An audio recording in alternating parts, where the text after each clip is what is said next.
योगेन चित्तस्य पदेन वाचां मलं शरीरस्य च वैद्यकेन योपाकरोतं प्रवरं मुनीनां पतञ्जलिं प्राञ्जलिरानतोऽस्मि आबाहुपुरुषाकारं शङ्खचक्रासिधारिणं सहस्रशिरसं श्वेतं प्रणमामि पतञ्जलिं।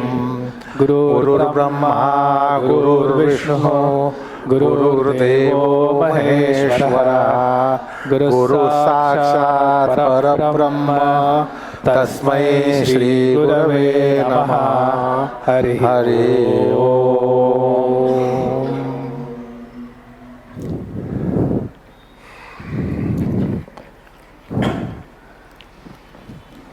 So the previous 2 Sundays, you already got a wonderful overview of Samadhi Pada that we have finished, Sadhana Pada that's coming up, and the overall expanse of yoga much beyond these specific things. So today we can directly start, because the background has already been given. We directly start with the second chapter of the Yoga Sutras, Sadhana Pada. So, Atha Sadhana Pado Dvitiyaha. So let us commence with the second Pada. Pada means actually a quarter. So the second fourth, the second quarter, the second chapter, Sadhana Pada. So he already covered this is sadhana and not sadhana. And sadhana means tools and means, right? Okay. Now in the beginning of the chapter, before Patanjali puts forth the first sutra, Vyasa, as part of his commentary, has 2 lines to introduce it. So Vyasa says, Uddishtaha samahita chittasya yogaḥ. So, the yoga as it pertains to one with samahita chitta means the chitta that is in sort of the plane of samadhi. Right? So this is the uttamadhikari, the highest rung of yogis. So the yoga as it pertains to them has already been covered. So uddishtaha samahita chittasya yogaḥ.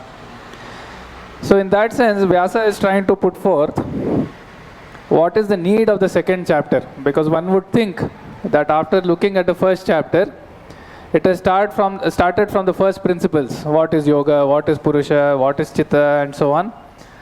What are the 2 types of yoga, how you come to samadhi, how does Ishvara fit in, what are the antarayas, and it goes right up to the entire process of samapatti, right up to kaivalya, which is sort of the ultimate state in the sense of liberation and so on. So it has covered the entire range along with the theoretical framework and the conceptual framework. So one would think that everything is done. There is nothing more to be said. And therefore Vyasa feels a need to sort of say why we need a second chapter. So he says, Uddishtaha samahita chittasya yogaḥ. So the person whose chitta is at a plane which is already qualified for samadhi. This might be by the sort of the birth with the karma baggage is low, or somebody already has all the samskaras, already oriented towards that, can easily attain samadhi and so on. That yoga is done. So then the question is, katham, how? Katham vyutthita chittopi. Okay. So one whose chitta is in a vyutthana state. Okay. So these are these are compound words, what is known as bahuvrihi samasaha. So samahita chittasya means the person who has a samahita chitta. Vyutthita chitta means the person whose chitta is in the worldly plane. Okay, it has kleshas and avidya and everything else. It's a sort of the worldly plane. So katham vyutthita chittopi yoga yuktaha syat. Okay, how can one with a vyutthita chitta, with a worldly sort of an existence, how can he become yoga yukta, one who has yoga? Okay, so Katham yoga yuktah syat iti etad arabhyate. Now that begins. So that is how Vyasa is setting the context, saying that the samahita chitta, that rang of yogi is done. So now for the yogis with a worldly chitta, how can they become yoga yukta? And this will be now given, and that is what now begins. Okay. So now we come to the first sutra. The first sutra of Sadhanapada is tapaḥsvādhyāyeśvarapraṇidhānāni kriyāyogaḥ. Okay. So it introduces a certain term, which is a technical term with a specific meaning called Kriya Yoga. Okay, it says there is something called Kriya Yoga. What is Kriya Yoga? tapaḥsvādhyāyeśvarapraṇidhānāni. So tapaḥ cha, svādhyāyah cha, īśvarapraṇidhānam cha, iti Kriya Yoga. So these three things are Kriya Yoga. So the Kriya Yoga, again, it is a technical term, and last time we clarified that sometimes it is being sort of misapplied in the wrong place. It is also a compound word. Okay, so in the Sanskrit language, the way to form new words is by sort of using this thing called samasaha, by joining things, and there are other suffixes and so on, by which you can do pada nirmanam. New and newer words can be coined, but it has to sort of follow the framework of rules. So you can't coin a completely new word or a new term, because the language is rich enough where the existing root forms can be used to form a new word. So that is sort of the tradition, that is the parampara. So now what is this Kriya Yoga? That is a samasa that says Kriya eva yogaḥ, kriyāyogaḥ. Okay, so this is something called karma dharaya. So the Kriya itself is the yoga, so that is kriyāyogaḥ. How come? Yoga sadhanatvat. Because it is this, the Kriya being specified here is a sadhana for yoga. What is sadhana? Anena sadhyate iti sadhana. So by this it can be accomplished, right? And therefore it is a sadhana, therefore it is a means. So in this case, Kriya eva yogaḥ, kriyāyogaḥ, yoga sadhanatvat, yogopayatvat yogaḥ. Because it is a upaya, because it is a means, it is a way to achieve yoga, therefore it is called yoga. Okay, so that is the clarification. How come you can use the term yoga or Kriya Yoga for something which is a means, tapaḥsvādhyāyeśvarapraṇidhānāni? That is being clarified by the line I just quoted. Okay, yoga remains the same as stated in the first chapter, the Dvida Yoga, which is the samprajñāta and asamprajñāta, broadly defined as chitta vritti nirodha, which covers both. So that still remains the definition of yoga. Kriya Yoga comes into picture because it is a sadhana, and therefore Kriya eva yogaḥ, kriyāyogaḥ. So that doubt also has been removed, and that has been clarified. So what are these? tapaḥsvādhyāyeśvarapraṇidhānāni. Okay, so that is what the sutra says, and of course we have to understand what is tapa, what is svādhyāya, what is īśvarapraṇidhānam, and we'll do that next. So when Vyasa begins, he says na tapasvino yogaḥ siddhyati. Okay, which if you break up it says na atapasvinaḥ yogaḥ siddhyati. So yoga is not possible for somebody who is not a tapasvi. Okay, so tapa is an essential component to attain yoga. That is what he is saying. Why? He says anadi karma klesha vasana chitra pratyupasthita vishaya jala cha ashuddhi nantarena tapaḥ sambedam apadyata iti tapasa upadanam. Okay, so what is the background to understand? How does tapa help? And we have to see what is tapa, because Vyasa has not described it. He assumes that everybody knows what is tapa. So but we'll come to that next. So how does tapa help? What is the prayojanam? What does it do? So firstly, anadi karma klesha vasana chitra. Okay, so the karma baggage and the klesha. We'll see what is klesha. Okay, but klesha are things that sort of hinder one's understanding or vision of reality, and therefore hinder one's path towards yoga. We'll see avidya, asmita and so on, they are kleshas. And that is anadi, beginningless. Again, this is, we have seen, when we said vritti samskara chakram manishama pravartate, there is constantly the sambandha between a given chitta and given purusha is anadi. Okay, it is always the same chitta in conjunction with the same purusha. The chitta has this baggage of karma and klesha and so on. Therefore, it is anadi, beginningless. So this anadi karma klesha vasana. Vasana is something that will fructify into samskaras and vrittis and tendencies. Okay, so those are the vasanas which may be favorable to yoga, which may be unfavorable to yoga. Okay, but these are all vasanas that are coming from past experiences. So anadi karma klesha vasana chitra. Chitra is a word to say it is sort of wonderful and colorful. So it is colored with various kinds of things. Okay. Pratyupasthita vishaya jala. So the net in which one gets ensnared, the net of vishayas, the objects of the senses that are worldly objects, that is always present. Pratyupasthita. So the ever present net of all the objects of senses that will attract the senses and so on, which will create more and more karma baggage because it creates desire or it creates hatred or whatever. So pratyupasthita vishaya jala cha ashuddhi. So also ashuddhi. Ashuddhi in the terms of the raja and tama. We have seen that rajotama malopetam. So the mala means dirt. So the impurity is there. Na tapaha antarena, without tapa, okay, without tapa, it will not sambhedam apadyata. So it cannot be broken and destroyed. Okay, sambhedam means being broken apart and sort of destroyed. Without tapa, they will not be destroyed. Therefore, iti tapasaha upadanam. Upadanam means grahanam.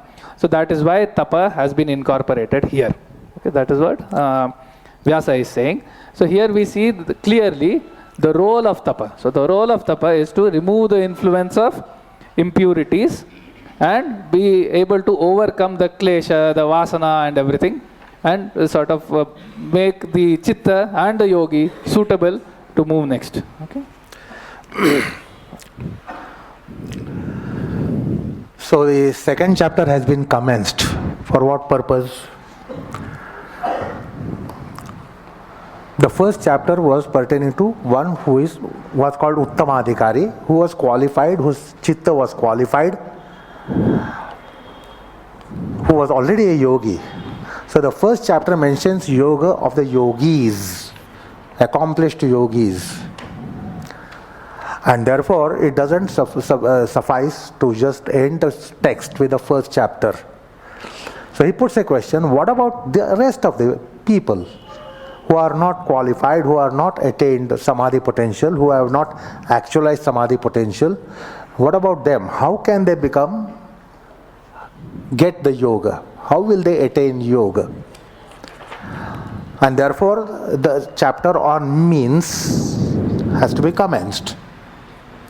And therefore, this is sadhana pada, which mentions means for the rest of the people, apart from yogis, the others, how the yoga will happen to them. And that is why this chapter has been commenced. So, he commences with a yoga which is called Kriya Yoga, which is composite of Tapa, Svadhyaya and Ishvarapraṇidhāna.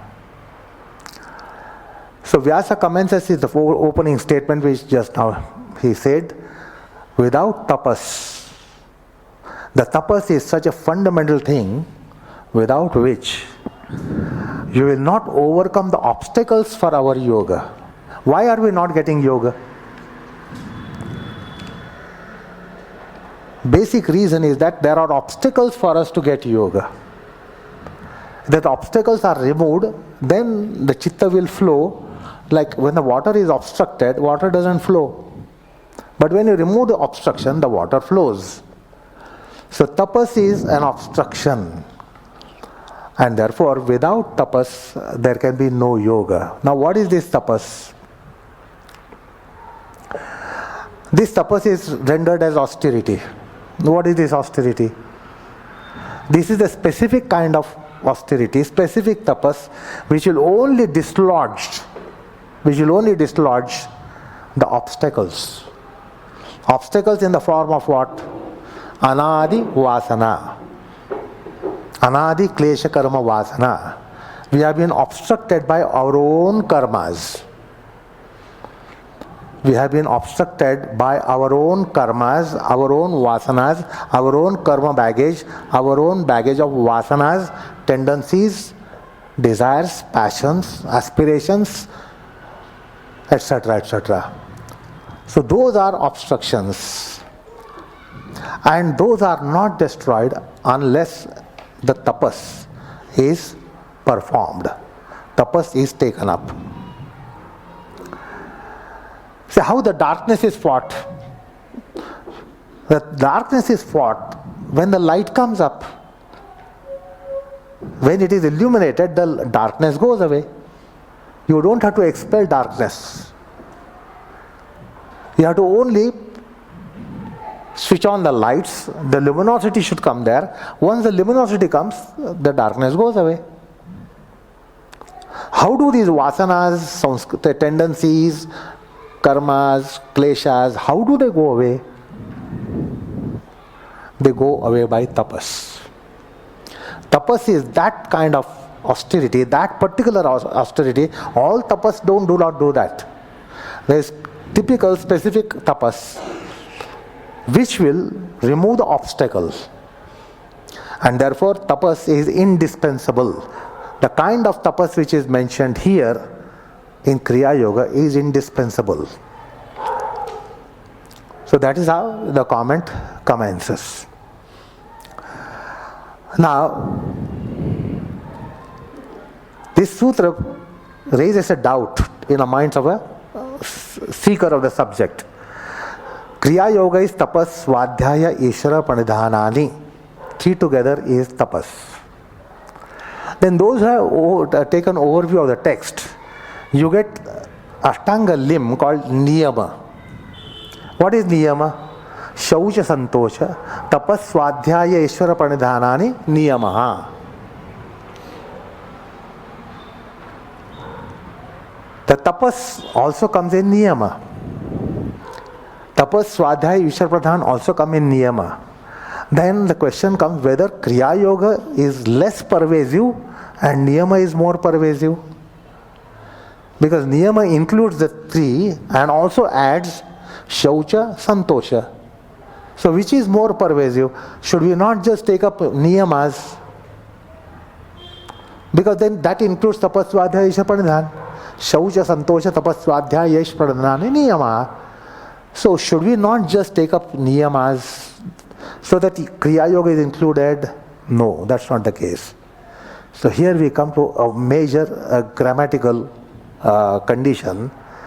The word may not change, the meaning would change. The meaning of the word here, tapas, the word there in niyama, the meaning of word swadhyaya here, the meaning of the word swadhyaya in niyama, the ishvarapraṇidhāna here and ishvarapraṇidhāna there, meanings are different. Word is not changing, meanings are changing. Therefore, Patanjali, while dealing with niyamas, for each niyama, he gives the effect. What is the effect of shaucha? What is the effect of santosha? What is the effect of tapas? What is the effect of swadhyaya? What is the effect of ishvarapraṇidhāna? Is separately mentioned. Here it is not mentioned. He doesn't give the mention of meaning of tapas. Because Second Sutra says, what is this tapas, swadhyaya, ishvarapraṇidhāna together do?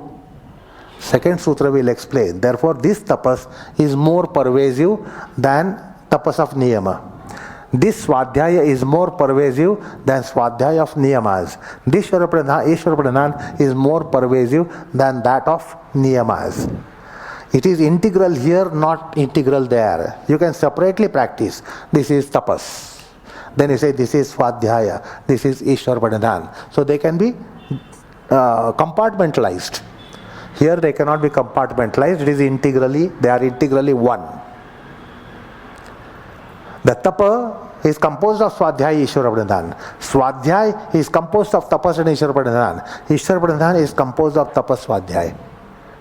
So here it is composite term. tapaḥsvādhyāyeśvarapraṇidhānāni kriyāyogaḥ.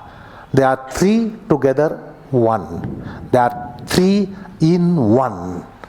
not 3 separately. In niyamas, the 5 are separate. Here 3 are not separate.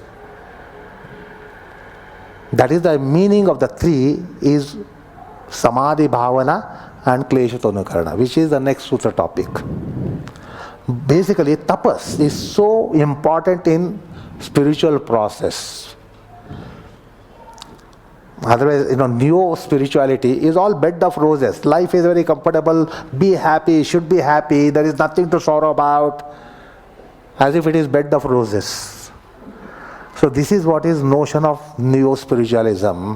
Everything is wonderful. Everything is goody goody. You have no problem.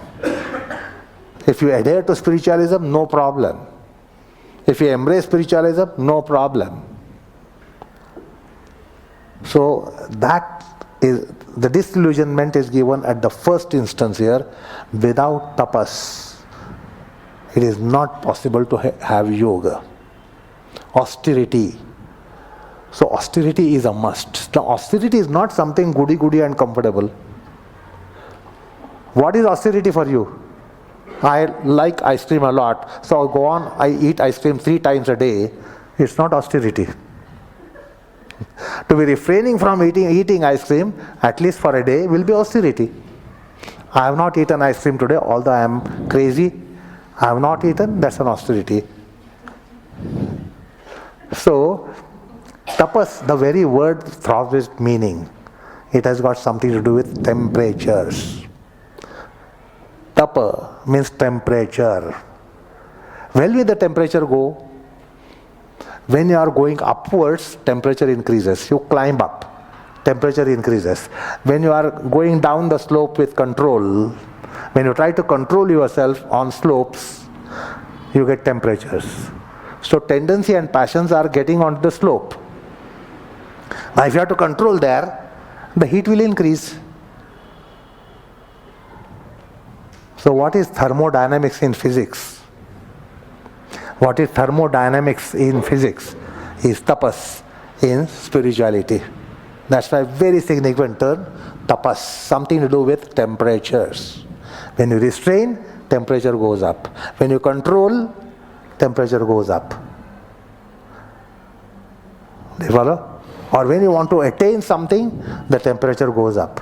When you have to climb up, to attain that, reach the top of the hill, you can't go without temperature going up. Temperature will go up. That is why the word tapas.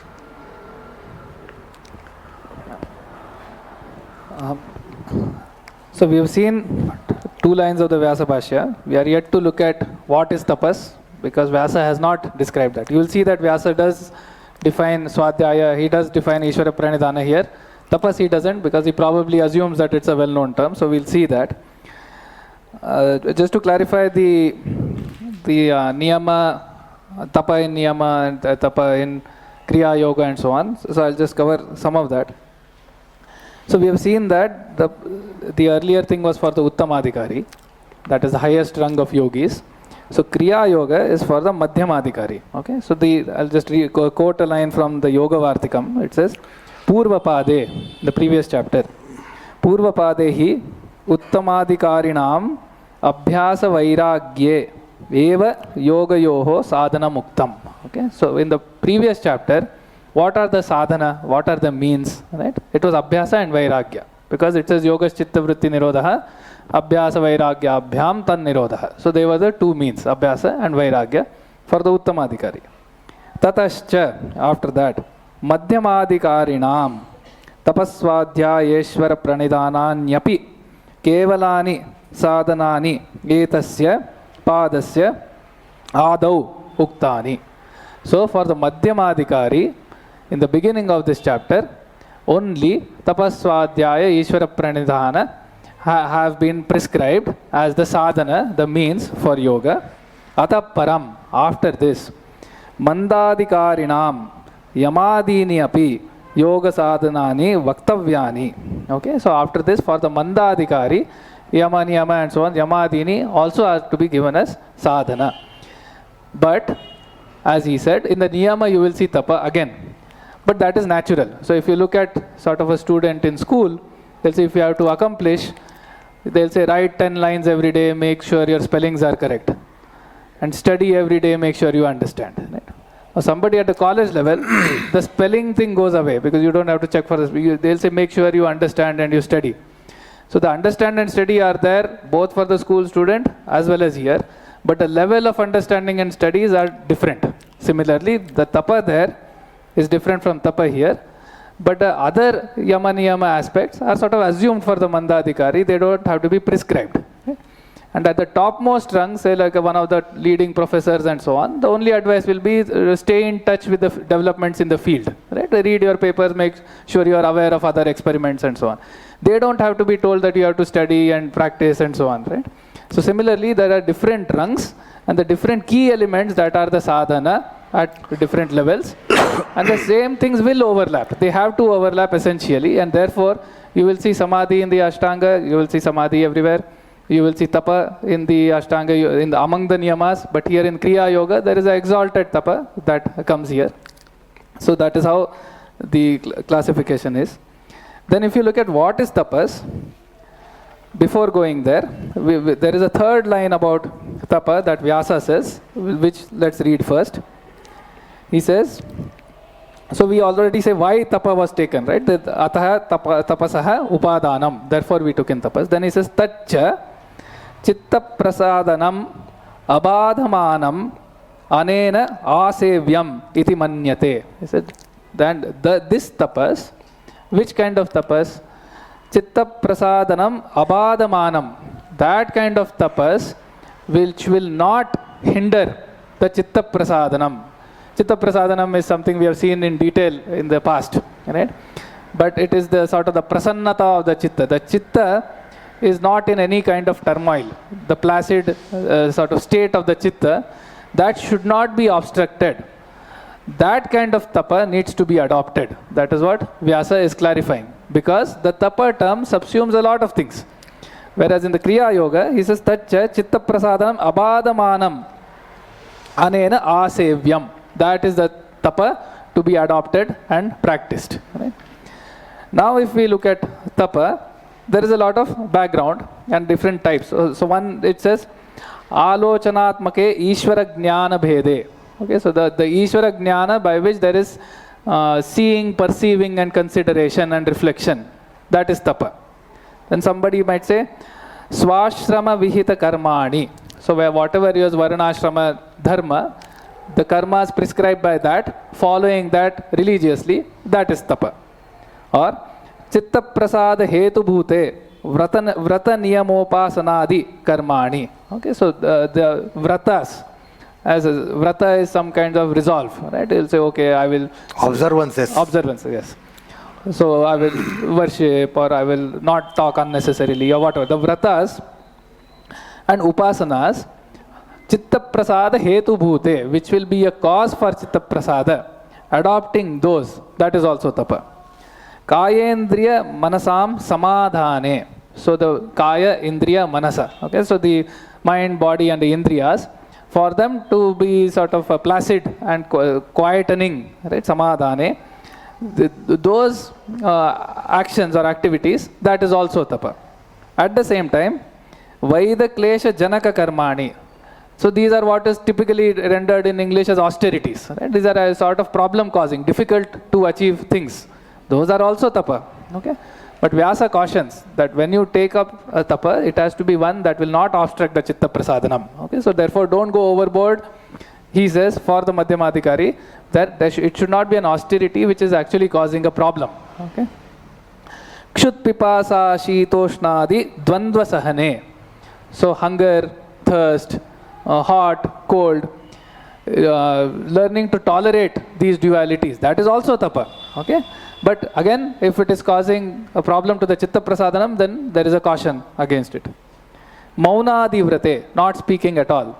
Right? Maunam, that is also one of. So the tapa has a lot of background and there are a lot of, in some sense, options, which you will see more in most of the Indian traditions, where it recognizes that different people are of different types and therefore there are several things prescribed and then there is a guideline as to which one to adopt. So here the guideline is chitta prasadanam abadamanam. That is what one is to sort of adopt.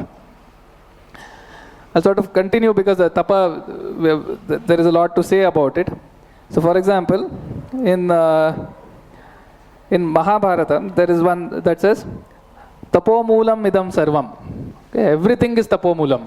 Okay, tapa is the root of everything. Tapomulam idam sarvam. Yanmam vipranu pruchasi.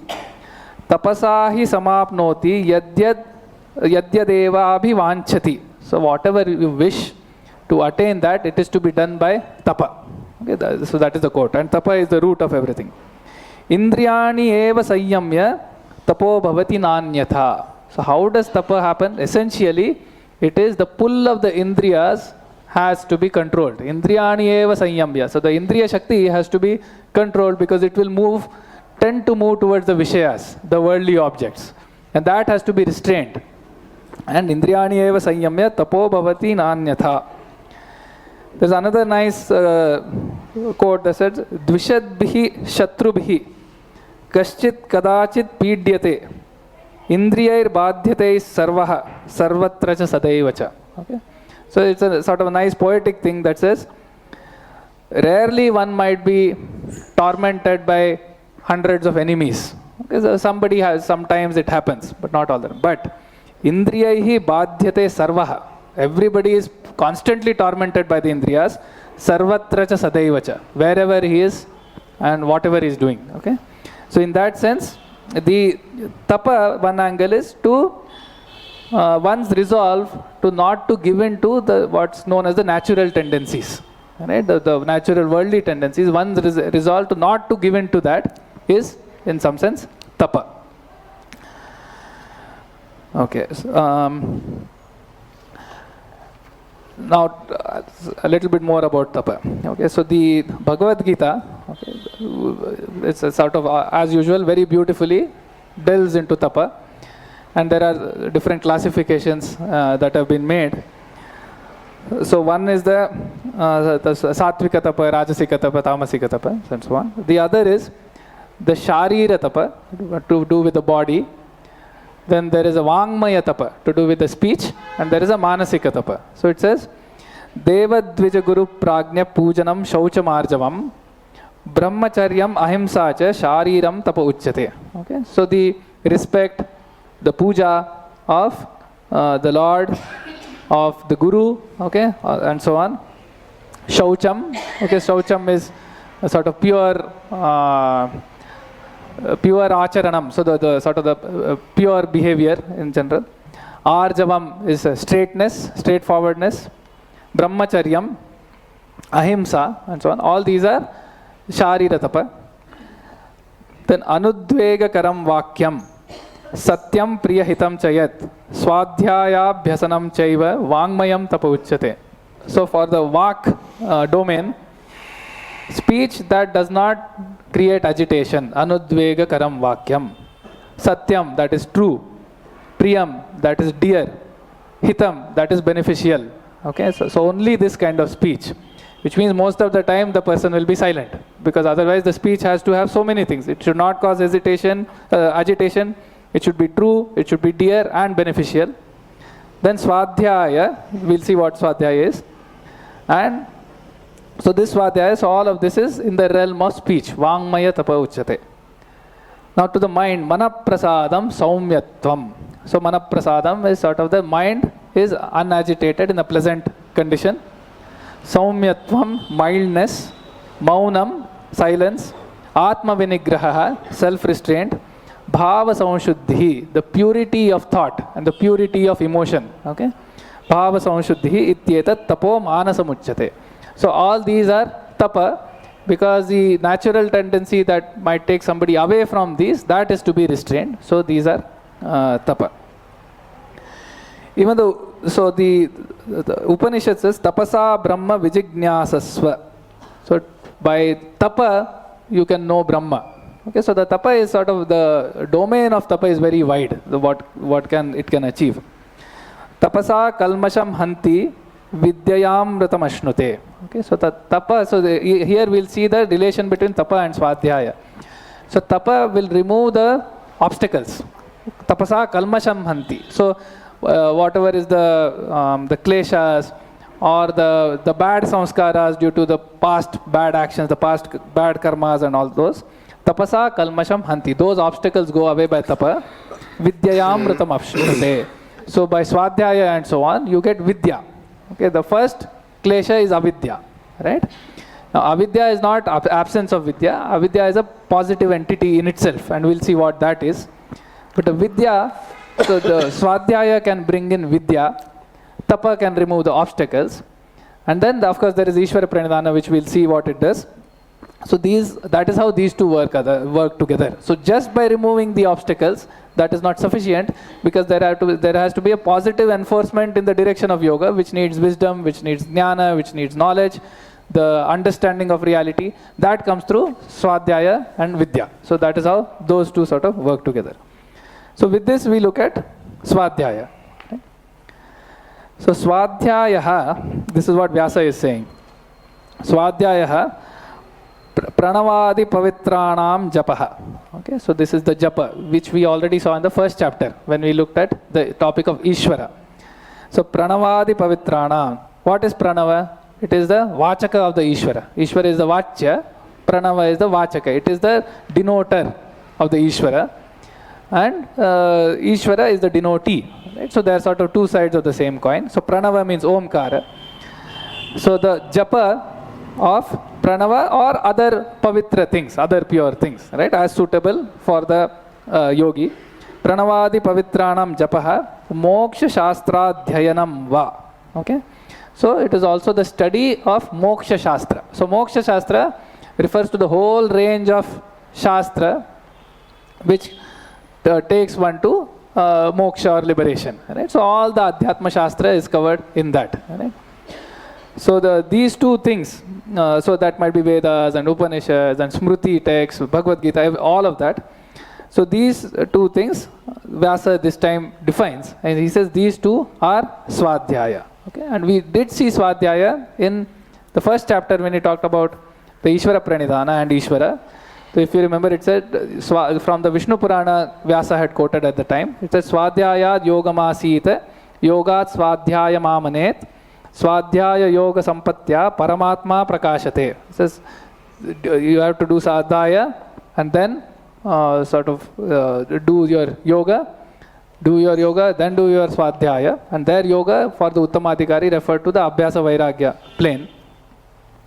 By the sampatti, by whatever is accumulated through these two, Paramatma prakashate, the Paramatma will shine, the Ishvara, the Lord will shine.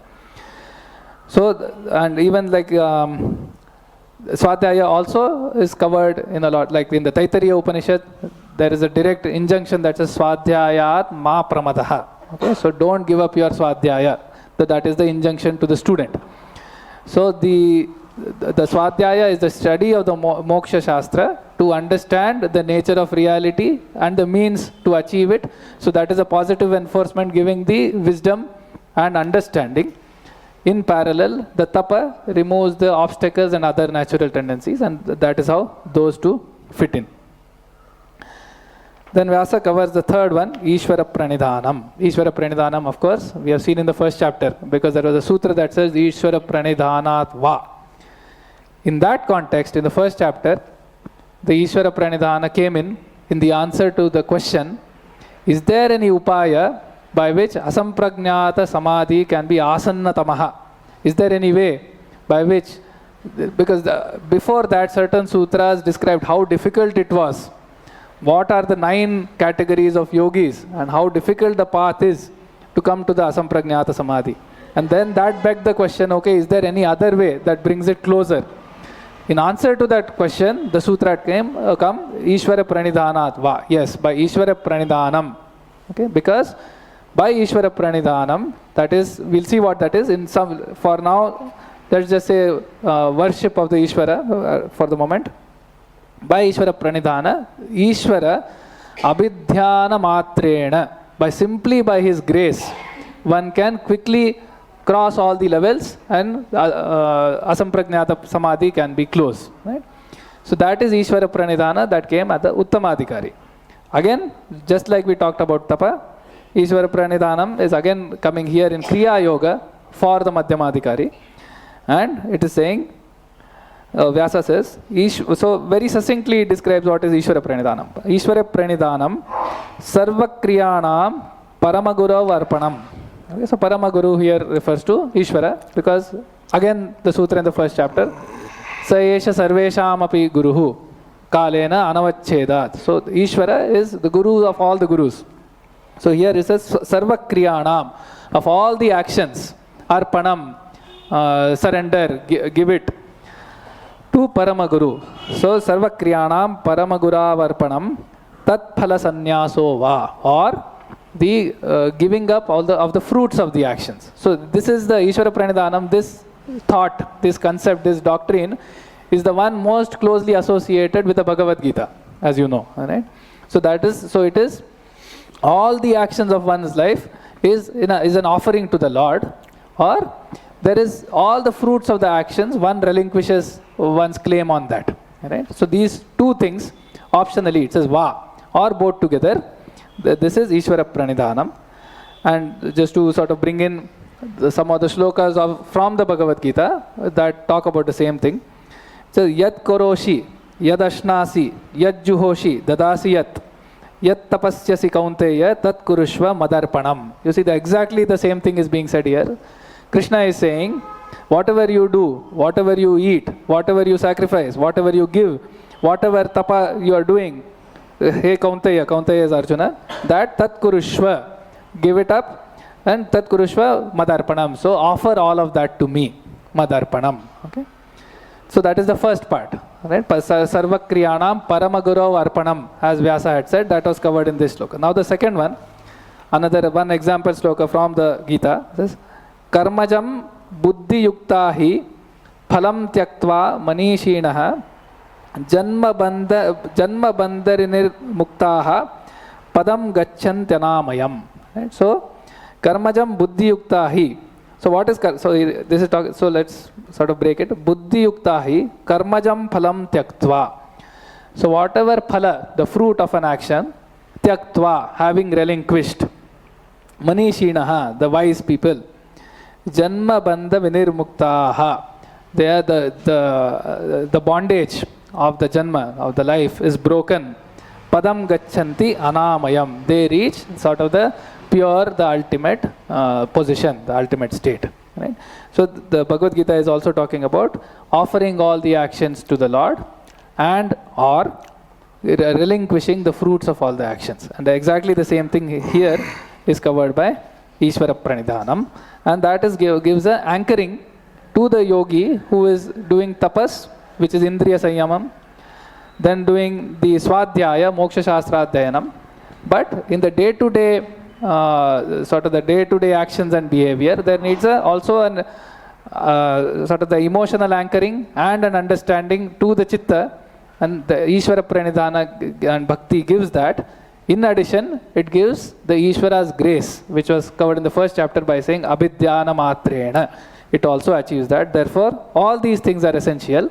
And they are what is, we saw Kriya Yogaḥ iti kriyāyogaḥ. So that term Kriya Yoga therefore comprises of these three. And it is called yoga again because Anena eva yoga sadhyate. Okay, so as being a means, therefore it is appropriate to call it a yoga. So that is sort of covering. So the Kriya Yoga is of Madhyamadhikari, middle qualified yogi. What is middle qualified yogi? One who has attained samadhi potentials, samadhi sadhana. The means are at fingertips. So samadhi is at fingertips of a yogi. And it has to only actualize. He has to close the eyes. You and me close the eyes, we go to chaos. Madhyamadhikari closes the eyes, he goes into samadhi. Because the yoga is palpitating in his every corpuscular particle. He has to just close the eyes and then his yoga is actualized. That is Madhyamadhikari. That is middle qualified yogi. So samadhi potentials are actualized. It is not that he is 24 into 7 in your samadhi. He is not 24 into 7 in samadhi. He goes to samadhi sometimes. Now, how does he go to samadhi? Because samadhi is at fingertips. So, whatever he does for samadhi to formulate, actualize, is Kriya Yoga. Samadhi bhavanartha, for samadhi to actualize. Now, what is this tapaḥsvādhyāyeśvarapraṇidhānāni then?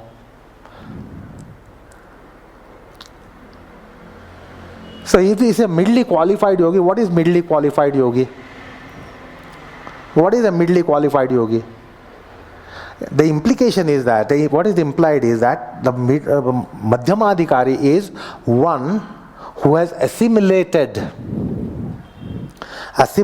the quintessence of jnana yoga, quintessence of karma yoga, quintessence of bhakti yoga, quintessence of dhyana yoga. Who has assimilated all that is madhyamadhikari. This is by implication the meaning.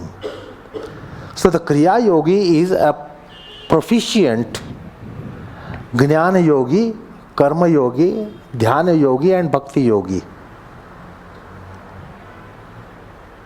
So someone has assimilated the essence of the four paths, fourfold paths, which the Adhyatma mentions, Jnana, Karma, Dhyana, Bhakti. These are fourfold paths in Paramartha, in spirituality. What is Jnana? Jnana is to know realities, absolute realities, ultimate realities, to know the nature of Atma and to know the nature of Anatma by conviction, by realization. So Jnana Yoga precepts are Atma, Anatma, Viveka, who has attained discrimination between soul and non-soul, who has attained discrimination between Nitya and Anitya, permanent and impermanent, who has attained discrimination between Sukha and Dukkha. So that's the Viveka, discrimination between real, unreal, true, untrue, soul, non-soul, eternal, transitory, transient, and sorrowful and pleasurable, essentially. So that means he has digested entire all substances of Jnana sadhana, Karma sadhana, Dhyana sadhana, Bhakti sadhana. That is his tapaḥsvādhyāyeśvarapraṇidhānāni. That's why it is integral. There is tapas, because he has understood what is real, what is unreal, what is permanent, what is impermanent. See, we all go after impermanent things. A wise man doesn't go after impermanent things. Now we think he is restraining.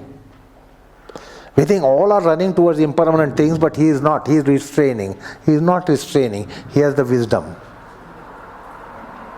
That is why his tapas, chitta prasada abādhamanena, Vyasa has said.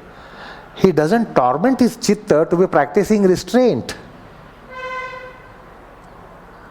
It is realization because of which he seems to be in a restraint. We think he is restraining from going towards pleasures.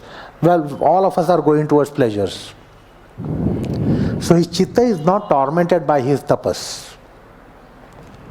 The swadhyaya is the entire realm of jnana. So he has assimilated the whole quintessence of jnana. Dhyana. What is dhyana? To be free from dualities, which the reference was here. Shitoshnadi. He is not tormented by honor, dishonor, loss, gain, heat, cold, etc., etc. That is because Dhyana Yoga principles have been assimilated. So for us, it will think that he is restraining. For him, he is not restraining. It is very natural because he has realizations of Nitya, Anitya, Sukha, Dukkha, Atma, Anatma, etc., etc. So it implies here that tapaḥsvādhyāyeśvarapraṇidhānāni, what is it? We should not try to understand what is tapa and then what is swadhyaya and what is Ishvarapraṇidhānāni. That will come like that in niyamas. Here it is integrally one. How integrally one? Because of jnana, dhyana, karma, bhakti. The precepts of all these four paths, the quintessence of it assimilated. They are only going to work as Kriya Yoga because they will only destroy the kleshas. Kleshas are rendered in English as afflictions. And you find solace from your afflictions if you do half halasan, viprit karni, shavasana. You think your afflictions are gone. Your kleshas are not gone. So it's metapsychological afflictions, not psychological afflictions. By halasan, if you do austerity of halasan every day, 8 hours of halasan, your avidya is not going to go. Doing 8 hours of pranayam every day, your avidya is not going to go. It will come back like dog's tail. As long in your pranayam, as long as in halasan, your tail is straight. But once you come out of halasan, your tail is again crooked, arching like dog's tail. So, these are metapsychological afflictions. They are only countered not by Shirshasana, Sarvangasana, Halasan, Pranayam and some meditation. They are only countered by Jnana yogic principles assimilated, Karma yogic principles assimilated, Dhyana yogic principles assimilated and Bhakti yogic principles assimilated. So it's a body of all those four together. Jnana, Dhyana, Karma, Bhakti is tapaḥsvādhyāyeśvarapraṇidhānāni. The integral aspect of 4 equal to integral aspect 3 for a madhyamadhikari. That is Kriya Yoga. So if you want to understand Kriya Yoga, start understanding what is Jnana sadhana, what is Karma sadhana, what is Dhyana sadhana, what is Bhakti sadhana. It will tell you about what is Kriya Yoga. Okay?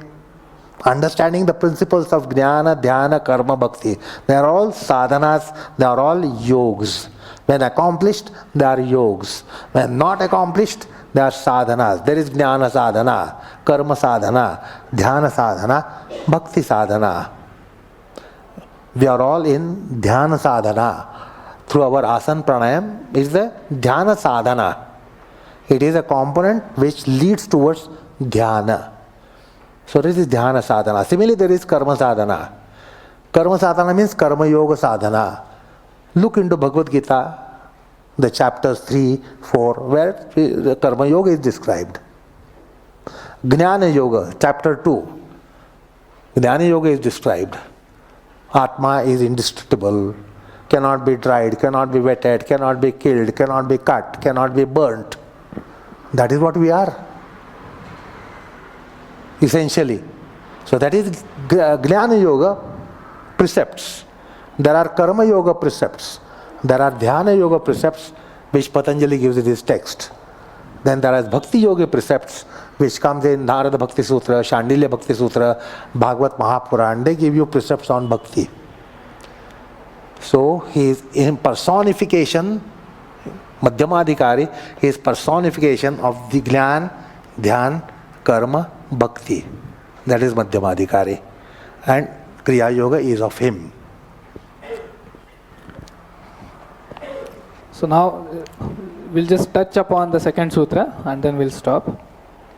So Vyasa says, Sahi Kriya Yoga. So this Kriya Yoga, now comes the sutra.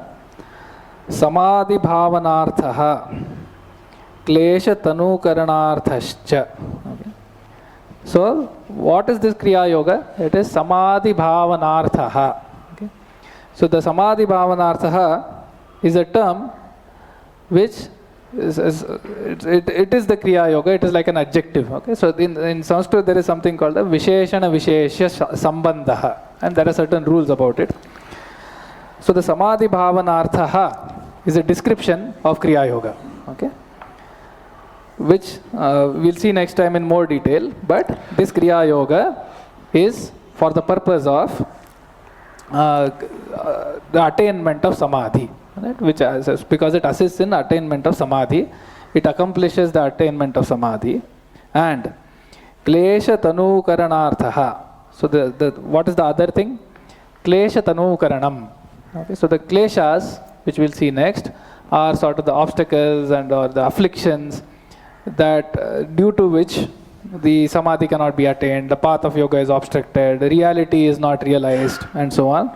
So those kleshas are attenuated. Okay, they are made to go away by Kriya Yoga, and therefore the Kriya Yoga is described as klesha tanu karanarthaha. So there are two things from a purpose perspective, from a prayojanam perspective of Kriya Yoga. One is the samadhi bhavanarthaha. So this Kriya Yoga is one that brings about samadhi, and klesha tanu karanarthaha, that removes or attenuates the kleshas. Then there is a clarification elsewhere. Again, because one might question why this didn't come in the first chapter, right? So when we begin the second chapter, and given that the first chapter seemed complete in itself, you will see these clarifications coming time and again in the beginning of the second chapter. Once we have sort of assimilated that, we continue further. So he says, Uttamadikarinascha samadhi yogyata klesha tanutacha siddhaiva. Okay, so for a Uttamadikari, for a yogi who is at a certain level, the samadhi yogyata is given. Okay, so there is nothing specifically to be done for him to qualify for samadhi. He is already qualified for samadhi. So samadhi yogyata and the klesha tanuta, the attenuated state of all the kleshas, that is also given for the Uttamadikari. So that is siddha, that is already understood and given. Ataha, therefore, purva pade, in the previous chapter, tad ubhayam. Ubhayam means both of these. Yoga sadhanataya noktam. These two were not mentioned as yoga sadhana previously, because that question might come. Previously it was only abhyasa and vairagya, because it was given and taken as understood that the qualification for samadhi has already been achieved. The kleshas have already been attenuated, so there is no question of that. Okay. Now, of course, that doesn't mean that this is useless for the Uttamadikari, because as you will see later, and also Guruji sort of emphasizes that, there is also this thing about as one progresses, he may fall down again, okay, in levels. When that fall happens, he is no longer a Uttamadikari, right? And at that point, everything described in the second chapter equally applies to that yogi. So that is where this is about. Samadhi bhavanarthaha. Kriyayogaḥ samadhi bhavanarthaha. Kriyayogaḥ kleshatanu And the details of it and the commentary we'll see next time, because we are done with the hour this time. Okay. So let's chant the shlokas on Guruji. Vaijñānika shikshakatve वैज्ञानिक शिक्षकत्वे कलाकार आसनेषु यः कलाकार आसनेषु यः योगाभ्यासे च तत्त्वज्ञः तं वन्दे सुन्दरं गुरुं योगवृक्षो लोकेऽस्मिन् वर्धितो यस्य प्रेरणया योगाचार्याय गुरवे सुन्दराय नमो नमः. We can take a question or two in case there is any question.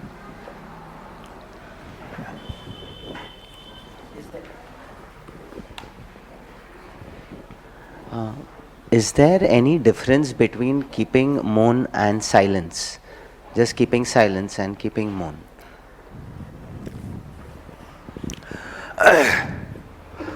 See, silence is just silence. It's an English word. Producing no sound is silence. So if you do not produce any sound from your mouth, it is silence. But mauna is an observation. Mauna is an observation. Then mauna has different depths. Just to keep the lips sealed, not to open the mouth, is one kind of mauna. But that's very rudimentary. The mouth is sealed, therefore I am not going to speak. But then behind the mouth will be speaking, inside the mouth. So the mauna, it depends upon what is your caliber. If you are on a lower hierarchy, we'll say just observe silence for 1 hour, don't speak, don't open the mouth for 1 hour, or 6 hours, or 8 hours, or 10 hours, or 1 day. Don't open the mouth. So we don't open the mouth, that's all. Then what happens? People take recourse to slate. And whatever they want to say, they write on a slate or on a piece of paper. I want a cup of tea. So that's how the mauna can be practiced on a lower hierarchy. The mauna has a deeper meaning. Absolute silence. When you will have absolute silence, when you are engrossed in the supreme principle, then you don't have to speak anything. There is nothing to speak. So when a devotee of divinity is engrossed in divinity, there is nothing to speak, and therefore he doesn't speak. Whereas for you and me, there is lot to speak, but we have decided not to speak. So we practice mauna. There is lot to speak, but decided not to speak. I won't speak. But there is a mauna where there is nothing to speak, and therefore I don't speak. That is absolute. There is no vibration within then. Otherwise it will be vibrating. When there is a lot to speak and we are not speaking, there is a lot of vibrations. But when there is nothing to speak, like in ecstasy, when you go to ecstasy, so when a devotee is in ecstasy-like condition in God, divinity, there is nothing to speak. So that is the supreme kind of mauna. That there is nothing to speak, therefore I don't speak. I don't want to speak, therefore I don't speak. I have vowed not to speak, therefore I am not speaking. There are several reasons why you will not speak. There is an enemy in front of you and you don't want to open the mouth. Because you don't want to tell him and therefore you don't open the mouth. So what is that kind of mauna? That means you have affliction, you identify someone as your foe, someone as your enemy, alien. That means from inside you are agitated, but you don't want the person to know, you don't speak. So you don't want to know, therefore I don't speak. Is one. I have vowed not to speak, therefore I don't speak. Is another one. You follow? And I have nothing to speak, therefore I don't speak. This is a supreme kind of mauna. So the mauna has so many gradations. It's not just silence. Because we observe silence and we take recourse to a notebook. We keep a pencil and notebook next to us. Give me water, a cup of tea, a tiffin. So the mauna has very deep meaning. So it depends upon what hierarchy you are. Who are you to observe mauna? I have lost the voice, I cannot speak, and therefore I am not speaking. आवाज बसलेला असतो, बोलताच येत नाही. You have lost the voice for some reason, throat problem. If you are trying to speak, only air will pass through your mouth. I can't. Only air will pass out the mouth, therefore I am not speaking. So silence is not mauna. Mauna is an observance. It's a vrata, religious observation. And one clue to the answer, I told you about in Bhagavad Gita it talks about Shariram Tapa of the body, Vāṅmaya Tapa in the realm of speech, and Manasa Tapa in the realm of the mind. Where does Mauna figure? It does not figure in the realm of speech. It is not in the Vāṅmaya Tapa Uchyate, it is in the Manasa Tapa Uchyate. So it is in the realm of the mind. So that is one sort of clue to the answer. Yeah, one, in case there is any other. Yeah. How does one know which is the correct path for his yoga out of the four? Is the most difficult one which he feels that is not able to understand? No, if you are seeker in Adhyatma, you will have to embrace all the four. No question of easy or difficult. You will have to embrace all the four. Otherwise, you will not be in Adhyatma. There has to be Jnana sadhana, Karma sadhana, Dhyana sadhana, Bhakti sadhana. Therefore, it is very clear in our tradition. This is called Jnana marga, Dhyana marga, Karma marga, Bhakti marga. Jnana sadhana, Dhyana sadhana, Bhakti sadhana, Karma sadhana. Jnana yoga, Dhyana yoga, Karma yoga, Bhakti yoga. The yoga aspect is when it is accomplished. So we as students of Adhyatma, we should be going for every aspect of that. The precepts of Jnana. What is Jnana? Why Jnana? What is the realm of operation of Jnana? What is the subject matter of Jnana? That is Nitya Vivek, Atman Atma Vivek, Sukha Dukha Vivek, etc. etc. The discrimination. This is so important for our life to be reformed. If you are indiscriminate everywhere, how will you reform yourself? So discrimination is so important, which the Jnana tells you. What is right, what is wrong, what is good, what is not good, what is real, what is unreal, what is true, what is untrue. So that's Jnana. You should have inquiry into that also. Then Karma. What is it that I should be doing? What is my duty? What is not my duty? Most of us, we are doing so many things because we have passion for it. We like it, therefore we do it. We have passion for it, therefore we do it.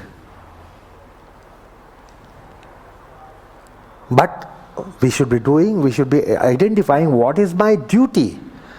I should adhere to my duty whether I like it or I don't like it. I must accomplish my duty. So the karma will tell you about, help you identify what is your duty and what is your passion, desire, greed, aspiration. So karma, Shastra is also important.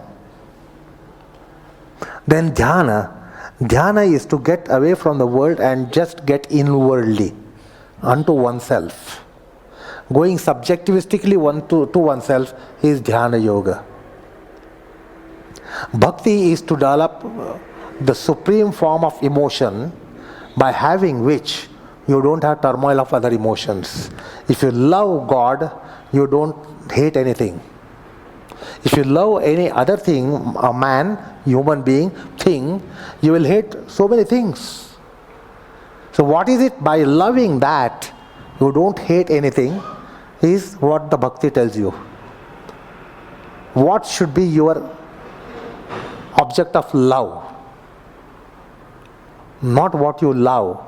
What should be your support locus of love? This has to be inculcated, this has to be developed.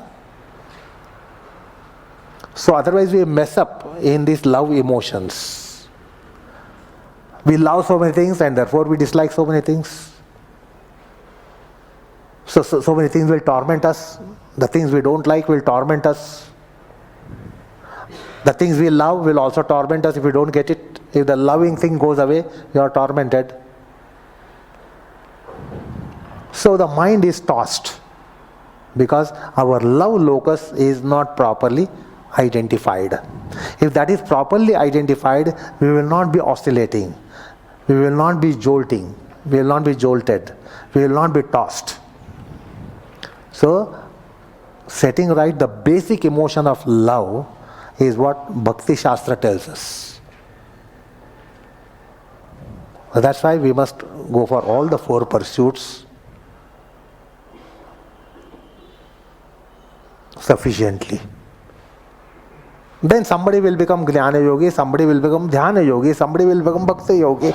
That's a specialization that will come later. Like basic education, you have to learn every subject from history, geography, language, social science, physical science, mathematics, languages. So it's a basic education. You must get initiated into Jnana, Dhyana, Karma, Bhakti. Don't look for what is difficult and what is easy. Okay? All right, thank you. Thanks.